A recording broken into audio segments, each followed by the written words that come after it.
Welcome to another episode of the Irregular show, and it is your boy Sleepy Millwarden back in the building. How is everybody doing? Hopefully, y'all are doing wonderful on this Tower of God Monday. You know what it is. Tower of God Monday comes every Monday. Hopefully, we don't want any more hiatuses, but we're not here to talk about that. Just quick announcements, like, subscribe, share, and comment below. All of that. Thank you. But let's get into the episode at hand. We start right where we left off. Khun is running straight towards the branch head leaders, and Dumas is right behind him. Khun isn't exactly sure if Dumas will defend him or attack the branch leaders if he goes on the offensive, but he's willing to give it a test because, like we said last episode, really, and chapter, that he is just going to do what he wants to do. And so right now, what he wants to do is go on the offensive. And by offensive, I mean he just runs at them. Oh, girl in the back, Low Pi Bay Jew, she ups the little blicky, and that's all she wrote for her. Dumas grabs the blicky quick, fast, and in a hurry. It's like, can't shoot my mans here. I don't necessarily like him, but I gotta protect him. Excuse me. And he don't say all that, but you just know that's what it is. So now it is Dumas versus the two brother and sister combo of Low Pi Bay Juju, or not Juju, Low Pi Bay Jew, and Low Pi Bay Thump. I wish it was Juju though. Like Juju would be harder, but it is Jew. Low Pi Bay Jew and Low Pi Bay Thump versus Po Bayou Dumas. And Dumas is on that ass. He is giving it a good go. Juju uses her golden carp. That is basically like a magic carp gun.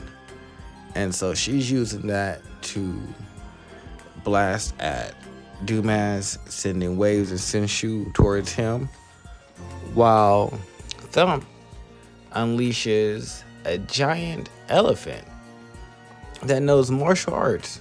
So Thump is the close range fighter with his martial art elephant, and Jew is the long range assist with her golden carp. And so now they add it.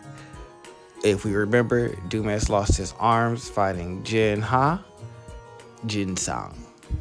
And so he ain't got no arms. It's a little difficult. He's struggling a little bit, not looking as invulnerable as he did when he was going up against Jin Sang. But that's not necessarily a good thing at this moment because he's supposed to be defending Khun. So we need him to be on 10 already. But we get to see some of the kung fu from the elephant, where it looks like another smaller elephant pops out in one of the panels. But maybe that's just them drawing the elephant transitioning. But I feel like he made like a shadow clone, and the shadow clone punched Dumas. But regardless, Dumas is taking a little bit of a beating from the two front attack, where he's in close, can't really guard, because every time he's trying to, his guard gets broken open with the shots from afar, which is fine because all they doing is making Dumas mad. Dumas just keep trying to think and figure out a way to come and overcome them, and he just keep, I'm overthinking. And you know what? He tired of overthinking. And once he really get tired of overthinking, ain't no more thinking, ain't no more talking. He starts to just unleash energy. His armor has broken off of his body, and now we see him in his full form. Still no arms. He has 5 eyes, kind of feels like a little bit of Zahad in there. I'm not exactly sure what's going on with the 5 eyes, but regardless, Still no arms, nothing but feet, and he uses those feet to their full extent. Rips the nose off of the elephant, just completely yanks it off. Then grabs him by the throat, and that was all they wrote for Jumbo. Thump is thoroughly surprised, but that surprise doesn't last long as the golden carp is next on the menu, and it is slashed through from a kick from Dumas. Khun has to protect himself because of how strong the kick is, putting up a barrier with his lighthouse. And Dumas is no longer playing. He is completely purple. Like I said, there is no armor, and he is in his I didn't come here for games form. But then we transition. And of course we do. We go to Tarmiel, who is journeying through the sprout, just kind of musing to himself about why Gustang would propose this chess match when the pieces on his side are branch heads and the pieces on Gustang's side are just some not necessarily rankers as high as him, and so he can just kind of manipulate the field as he sees fit. But he doesn't know that his branch heads are going to betray him and are traitors.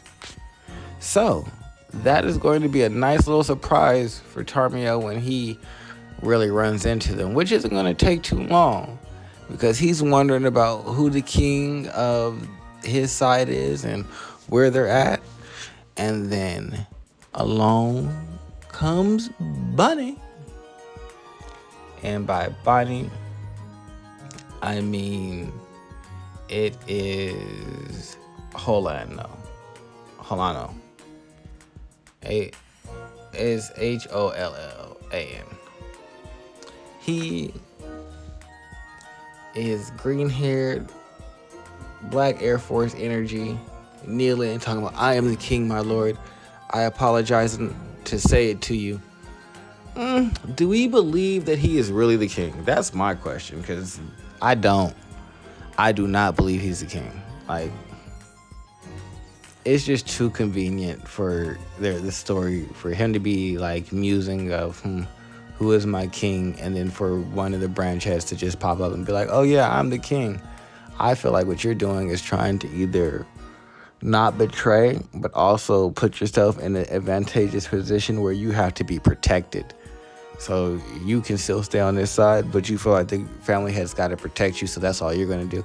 Or you just want to get close enough to try and stab them in the back, which is not going to work because y'all are peons to them, like insignificant creatures. So that ain't going to work, but I can see you using him to hide in his shadow. Because, I mean, that's kind of how I feel about some of the branch heads right now. It's just like, especially from the Low Pi Bay family, which I get that he's just kind of like wandered around in Tarmiel and just collected all these people from different spots inside the tower, so they might not have necessarily really wanted to join them, so their allegiance probably isn't really there. But at this point, y'all gonna side with someone else who's probably has no use for y'all and no real like interest outside of using y'all to like usurp him, and then gonna probably dispose of both of y'all. Why would y'all?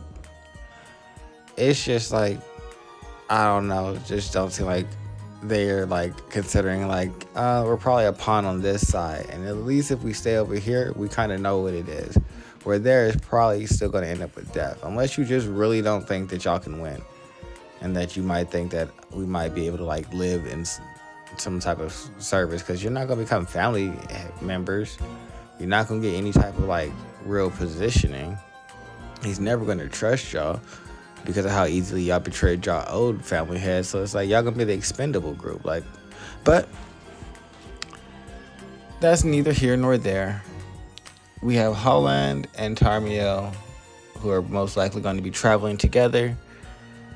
And going forward, I need to get back to Bam because that's what I want to see.